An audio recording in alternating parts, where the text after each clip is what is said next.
Hello student, welcome to our science class.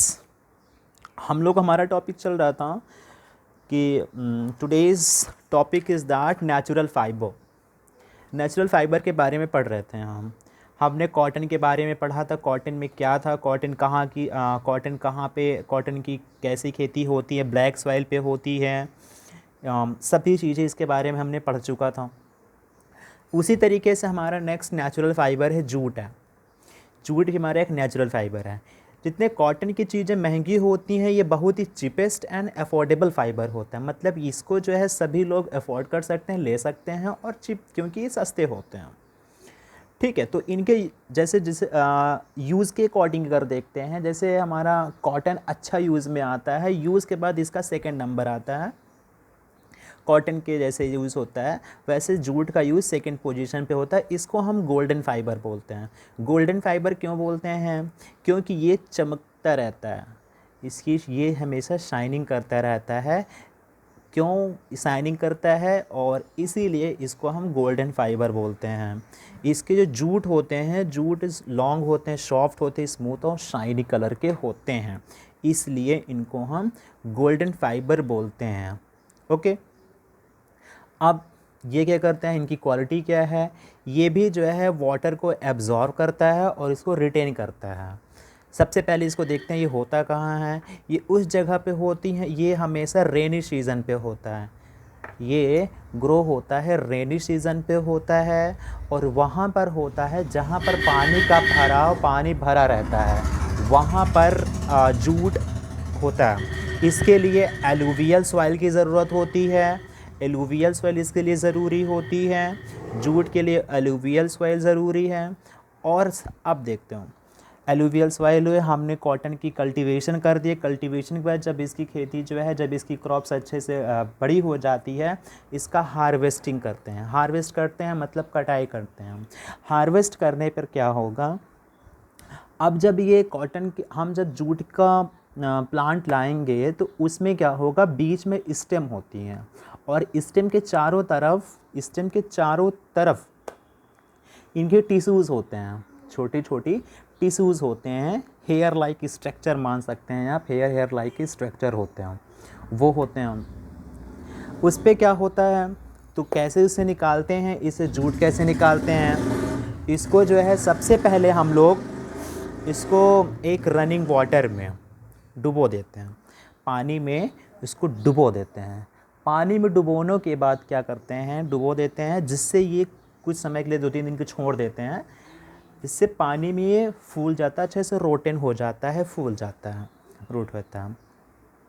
अब इनकी जो टिश्यू बाहर लगी होती हैं, टिश्यू होते हैं, वो बढ़िया अच्छे से रोटेन हो जाती हैं, अच्छे से सॉफ्ट हो जाती हैं, फूल के सॉफ्ट हो जाती हैं। लेकिन अभी भी स्टेम जो है हार्ड ही रहता है, स्टेम हार्ड रहता है।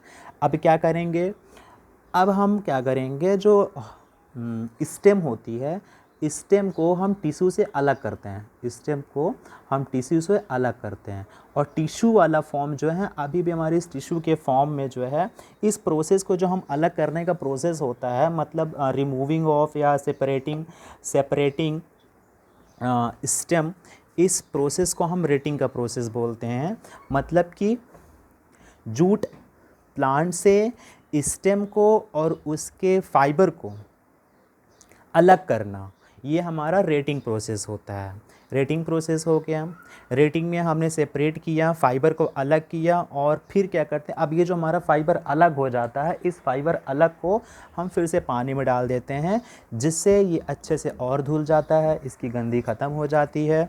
अब इसको हम क्या करते हैं, एक सुखाते हैं। सुखाने के लिए हम इसको लटका देते हैं, सुखा देते हैं, सूख गया। अब ये हमारा फाइबर तैयार हो जाता है। ये इंडिया में प्रोड्यूसर अगर बात करते हैं, इंडिया में कहाँ कहाँ होता है, तो ये इंडिया में जो है, जहाँ ज़्यादातर जो है, सबसे इंडिया हमारा लार्जेस्ट प्रोड्यूसर ऑफ जूट माना जाता है, सबसे ज़्यादा प्रोड्यूसर ऑफ जूट माना जाता है।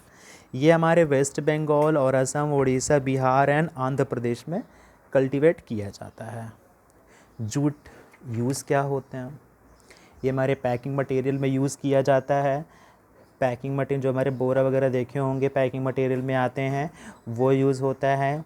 इसके लिए हम शैक्स और अदर रैपिंग मटेरियल यूज़ होता है, ठीक है। द शैक मतलब बोरे वगैरह। And it is use to make रोप, रस्सी बनाने के काम आती है।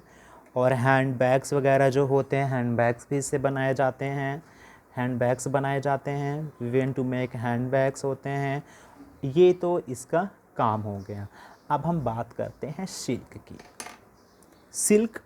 सिल्क भी एक एनिमल फाइबर होता है, मतलब एनिमल फाइबर है, नेचुरल फाइबर है। किससे ऑब्टेन किया जाता है? It is obtain from an insect. ये एक इंसेक्ट से ऑब्टेन किया जाता है जिसको हम सिल्क मोथ बोलते हैं। सिल्क मोथ इंसेक्ट से किया था। और ये सिल्क मोथ कहाँ पर होता है? मलबरी लीव होती है, मलबरी पेड़ होता है, उसी की पत्तियों में होता है ये लीव होता है, मलबरी लीव में होता है। ये सबसे पहले छोटे छोटे ये करता क्या है, एक कैटरपिलर फॉर्म में एक सेल निकालता है। सेल जैसे अंडे होते हैं वैसे निकालता है। उसके चारों तरफ एक लार्वा टाइप का स्ट्रक्चर होता है। उसके चारों तरफ पूरे चारों तरफ एक लार्वा टाइप का स्ट्रक्चर होता है, लार्वा होता है, चारों तरफ लार्वा टाइप स्ट्रक्चर होता है जिसे हम सिल्क फाइबर बोलते हैं। इसको हम सिल्क फाइबर बोलते हैं। अब इसी को हम आगे इस सेल को हम बोलते हैं दिस सेल, जो हमारे कुकून होता है, मतलब कुकून ही होता है। कुकून को चारों तरफ जो है ये जैसे कुकून है, कुकून के देखिए बाहर जो है वाइट कलर का स्ट्रक्चर है। ये वाइट कलर स्ट्रक्चर जो है इसे हम लार्वा बोलते हैं। इसी से जो है हम सिल्क निकालते हैं, ठीक है। इसके बाद ये लार्वा निकल, फिर हम उसका कुकून होता है, कुकून को जो हम कैटरपिलर की जो लीफ में होता है वहाँ से इसको अलग कर लेते हैं, निकाल देते हैं और इसको बॉयल करते हैं, गर्म पानी में बॉयल करते हैं, जिससे इनके जो अंदर के इंसेक्ट होते हैं वो मर जाते हैं और हमें जो है सिल्क फाइबर मिल जाता है, ठीक है। तो ये सिल्क का कैसे हम लोग कर पाते हैं ये था। अब हम ऊल की बात करते हैं। हमने ऊल पहले पढ़ चुका था। This is also a natural fibre. It is obtain from the fleas of sheep, cashmere goat and Marino sheep. हमने इसके बारे में पढ़ चुके, Angora rabbit, Angora goat and ये सब चीज़ें हम पढ़ चुके थे, कहाँ से हमें ऊल फाइंड आउट होता है, ठीक है। तो सबसे पहले हम इसके लिए करते क्या हैं, कैसे इसको निकालते हैं, शॉर्ट में हम समझ लेते हैं इसको ऊल कैसे निकालते हैं। सबसे पहले हम उनके हेयर्स को, शीप के हेयर को, जो फ्लीस होते हैं उनके बाल, फ्लीस मतलब हेयर्स होते हैं, फ्लीस का मतलब होता है हेयर्स, उनके फ्लीस को हम इनके क्वेट से, इनके बॉडी से रिमूव करते हैं, इनकी स्किन से निकालते हैं, ऑब्टेन करते हैं रेज़र के थ्रू, या मशीन होती है जैसे हमारे बाल टकले होते हैं वैसे ही इनकी भी शेयरिंग प्रोसेस होता है। जैसे शेविंग की जाती है तो वैसे इनमें भी जो है शेयरिंग का प्रोसेस होता है। इसका मतलब रिमूविंग हेयर, रिमूव कर लिए जाते हैं। अब इसको जो है साफ़ किया जाता है डिटर्जेंट मिलाकर और इसको केमिकल मिलाकर इसको सफाई किया जाए, जिस प्रोसेस को हम बोलते हैं स्कोरिंग बोलते हैं। Scoring is the process of removing डस्ट्स, ठीक है। तो ये डस्ट वगैरह इसमें निकाल लेते हैं, निकाल गया। अब इसको जो है आगे स्पून फॉर्म में बनाने के लिए भेज देते हैं, ठीक है। इसमें एक हमारा और है मारिनो ऊल है। ये एक मेरिनो ऊल जो एक शीप से, मरीनो शीप से ऑब्टेन किया, जिसका सबसे अच्छा quality, finest quality of wool obtain की जाती है। ओके स्टूडेंट, तो ये चीज़ें हमने समझ लिया, पढ़ चुका कैसे हमारा नेचुरल प्रोसेस क्या था, नेचुरल फाइबर क्या था, इन सब को हमने पढ़ चुका। अब नेक्स्ट टॉपिक में हम कुछ दूसरा पढ़ेंगे। So thank you very much.